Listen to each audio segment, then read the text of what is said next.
sao tay vậy lục tao ta ơi sao tay à ơi ហែទៅកូនអើយហែទៅសបាយអត់កូនហែក្នុងសម្បត្តិកម្មសបាយអត់ការពួកកូនឯងមកនៅទឹកដីខ្មែរដំបងក៏កូនឯងជីទុកមកដែរជីទុកមកលក់កពុកជីទុកមកលក់កាទៀវទុកច្រឡំមកបាទបងប្អូនគិតមិនទៅបិទតលេខ្ពស់ជាងក្រុងនេះប្រទេសដទៃតលេវានៅទាបជាងក្រុងហើយចុះប្រទេសនេះមិនគេកែច្នៃមិនទៅជាតលេខ្ពស់ជាងក្រុងបងប្អូនខ្ញុំអត់យល់នេះមើលនេះដល់ចឹងទៅទុកមិនដែរលើអាកាសណា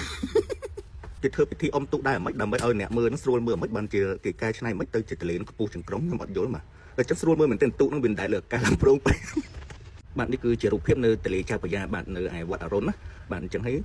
ឥឡូវនេះគឺថាទឹកហ្នឹងគឺវាខ្ពស់ជាងវត្តហ្នឹងប្រហែលជា1ម៉ែត្របាត់ទៅហើយបាទទីទៀតប្រហែលជាគេកាន់តែអាប់ក្រេតឲ្យឡើង3ម៉ែត្រឬក៏5ម៉ែត្រ10ម៉ែត្រអីចឹងទៅនេះទំនោរមកគេតែបងប្អូនមើលទៅមានទឹកជ្រោះមានអីនៅកណ្ដាលក្រុងចាំបាច់ទៅព្រៃភ្នំស្អី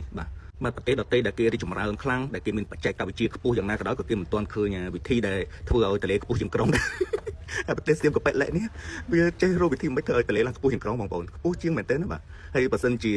វត្តអរុណលិចហើយវាំងក៏មិននៅដែរបាទព្រោះថាវាំងគឺទៀបជាងវត្តអរុណទៀតវានៅត្រៃម្ខាងនៃទលេចៅប្រយ៉ានឹងឯងឈោមគ្នាបាទតែបើសិនជាលិចក៏ប្រហែលជាមិនអាចចេញព័ត៌មានដែរព្រោះថាផ្ទះលេខ2នឹងប្រកែបិទព័ត៌មានណាបងប្អូនបាទបិទសាហាវតែម្ដងបាទរឿងអំណាចរបស់វាគឺវាបិទបាទជួនកាលធ្លុយមកមួយដោយសារតែប្រជាជននឹងគាត់ភ្លេចខ្លួនបាទជាចុងក្រោយក៏មិនមានពាក្យអីដើម្បីជូនពរដែរក៏សូមឲ្យបារមីដូនតាខ្មែរជួយឲ្យប្រទេសសៀមនោះវាលិចលង់ទៅក្នុងសមុទ្រឲ្យឆាប់ៗទៅបាទ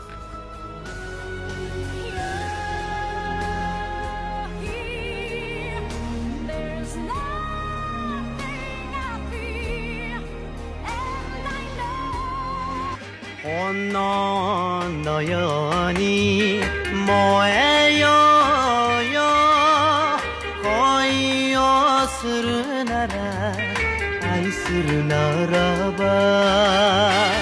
夜はバラ色夜明けもバラ色今日も明日も明後日もああいい